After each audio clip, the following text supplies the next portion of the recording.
Hey everybody out there, my name is Dragnix and this is Overwatch Friday. This is where I talk about an issue with the channel or within the video game industry and put some Overwatch footage in the background while I do it. And trust me, this week it will be about YouTube and what happened to the channel over the weekend, but I'll get into that in a little bit. But before I do that, I gotta take care of a giveaway from last week, and the winner of that giveaway is on the screen right about now. I thank everybody who entered properly. Again, you have to follow the guidelines to actually enter and be part of the giveaway, hence why I didn't put some people into the giveaway, hint hint.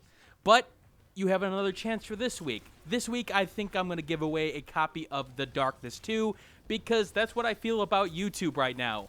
Darkness. And unknowing. Yeah, I'm going to get into that.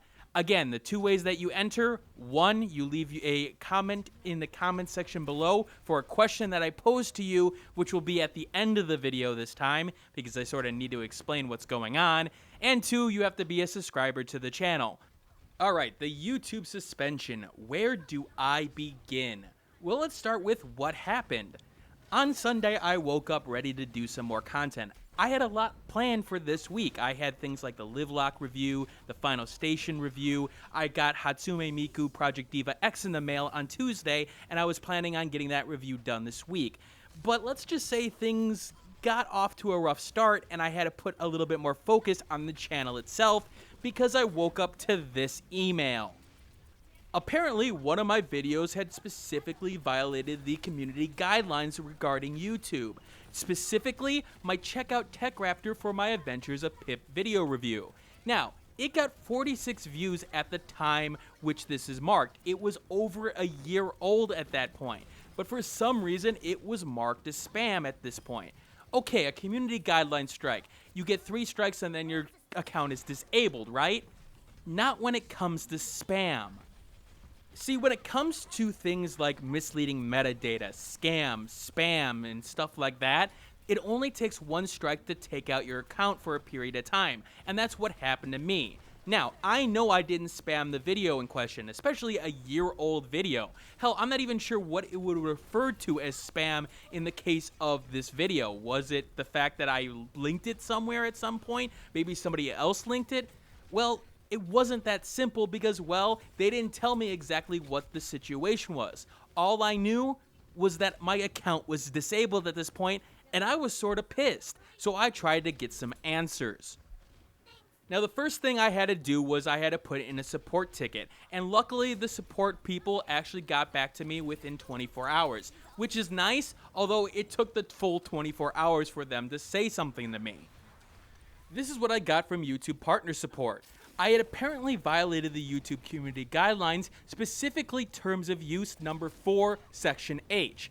This section states that you agree not to use or launch any automated system, including without limitation, robots, spiders, or offline readers, that accesses the service in a manner that sends more request messages to the YouTube servers in a given period of time than a human can reasonably produce in the same period by using a conventional online web browser.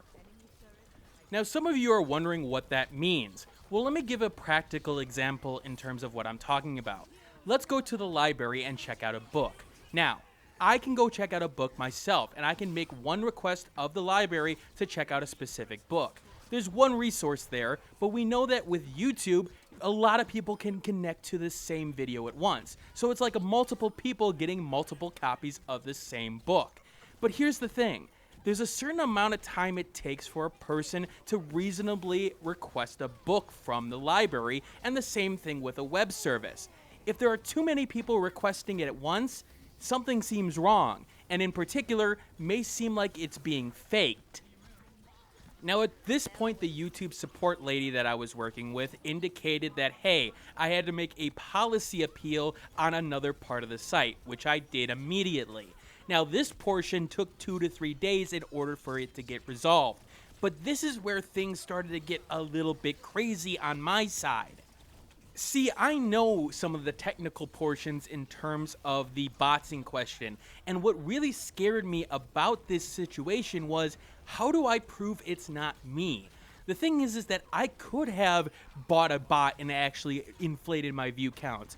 But the thing is that those third-party sites, you go through a million proxies or you go through a specific ISP and you can't see where it's coming from. So how do I say that it wasn't me? How do I say it was maybe someone else who got angry at one of my videos? How do I say it wasn't just an error on the part of YouTube?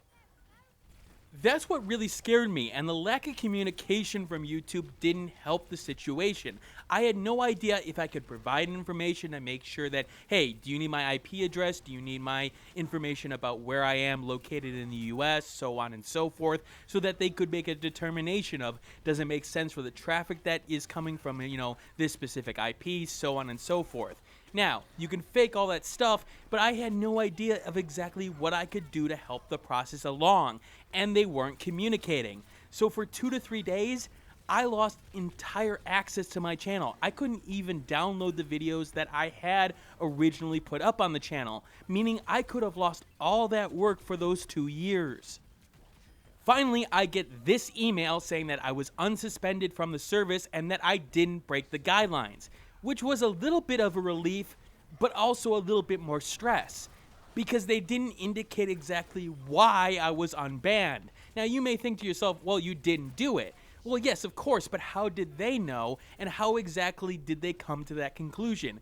What caused this in the first place? The biggest question is, how do I make sure this doesn't happen again? Again, this did affect the channel in a lot of ways. The final station had an embargo on Monday that I wasn't able to hit because of the fact that I couldn't upload the video to my YouTube channel. I ended up making a Daily Motion channel and adding it to there so I could actually put the review out on Steam. Livelock, I wasn't able to get it done because of all this chaos. So how do I make sure it doesn't happen again without any information regarding the incident? So I posed a question back to the support team saying, hey, look, thank you for making sure that my account is reactivated, but I have a couple of questions here. How do I make sure it doesn't happen again, and what exactly did happen? This is the first response I got. Okay, it completely avoided the question and said, oh, hey, your account is reactivated, bye now. Okay, you know what, that's not going to do. So I re-asked the question in a different way, making sure that, okay, maybe the way I asked it was a little bit off. Let me repose the question. I have not heard an answer from YouTube since. So honestly, I still don't know exactly what happened. Was it an error on their side? The video in question, I went and took a look at the traffic for that video. It had 46 views total for its lifetime. Now, the fact of the matter is they could have taken the views off that they supposedly saw. But how do I know exactly what happened here? You don't have any data on it so that I can actually take a look and see maybe somebody targeted me. Maybe somebody who was upset with me or upset with TechRaptor targeted it. Instead, I'm left in the dark. Look, I wrote about this on TechRaptor regarding the YouTube is Burning article, and it is showing itself more and more lately.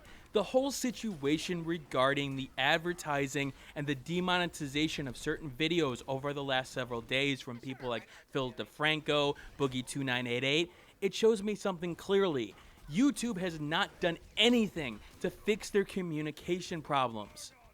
This happens time and time and time and time again. YouTube Red, the original copyright changes regarding DMCA and the Content ID system, and now this demonetization portion. Every time YouTube puts in a new system, they do not inform their users of what's going on, sort of letting it out in the wild and letting it run chaos before they actually answer something, if they answer something. In this case, with the demonetization, they finally answered it via a Google Plus Groups post that was on Twitter. And finally, people got some answers, although it is even more confusing at times because people don't know exactly what's going on. So they haven't been getting money for videos all this time. There's a lot of questions. And of course, YouTube is not going to answer those questions in a timely manner because it's YouTube and they don't know how to communicate. And as a creator, who's a small creator at this point, I'm no Philip DeFranco, I'm no Chris R. Gunn, I'm no Sargon, I'm no Boogie2988.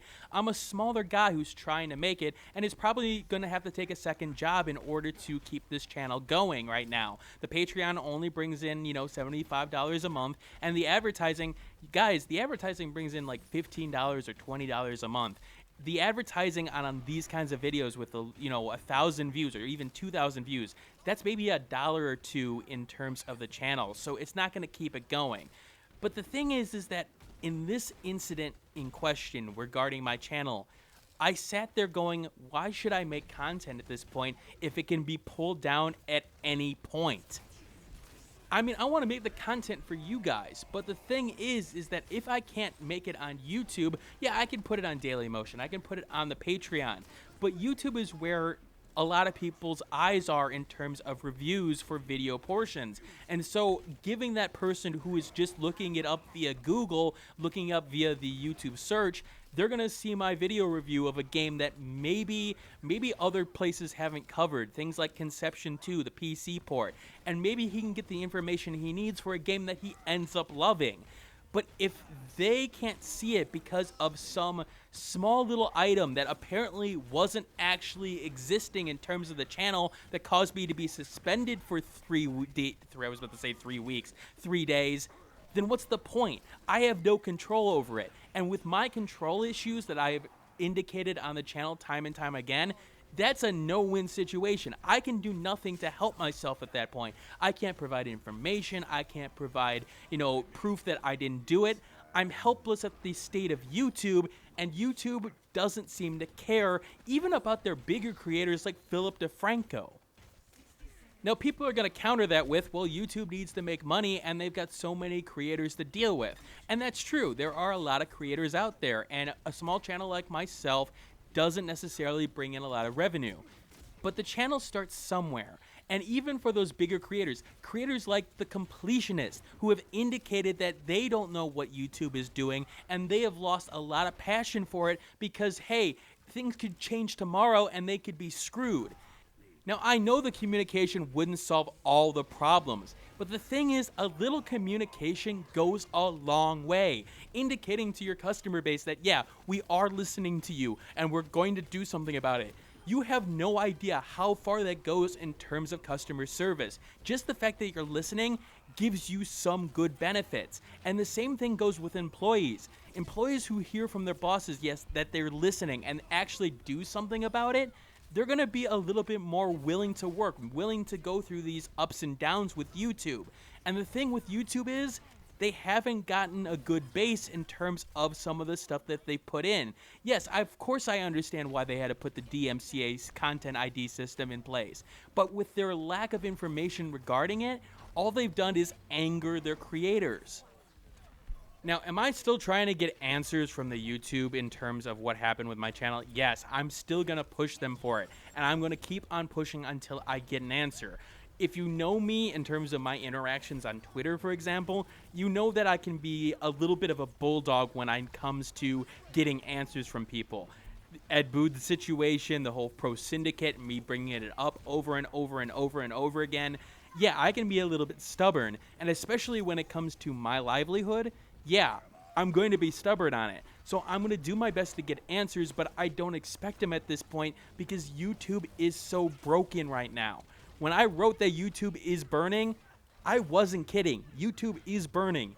And situations like Twitter adding video services, as well as Amazon in the near future, yeah, they're looking a lot more appealing to creators like me because they may actually care about the creators who are actually putting the content in, unlike YouTube. Before I end this video with the question that I'll leave you guys at, I do have to give a certain shout out to the people who retweeted and brought forward the attention of the problem that I was having to people in the community. People like Censored Gaming. I mean, they really helped in getting the issue out there for other people to see.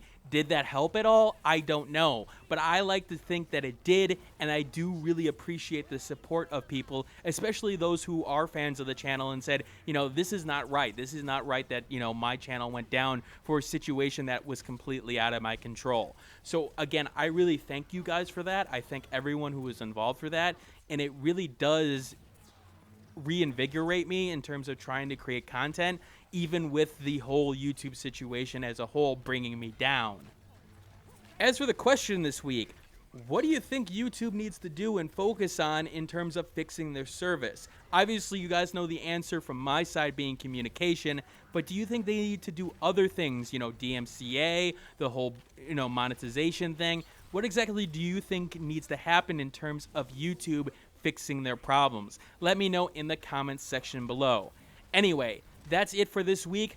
Coming up on the channel, Project D.Va X, Deus Ex reviews, as well as a certain high tower game that I'm going to be taking a look at. Actually, let me bring it up here because I forget the name of it. Project High Rise, which I do want to take a look at. It looks rather interesting. Anyway, I'll see you guys later. And again, and as always, thanks for watching, guys.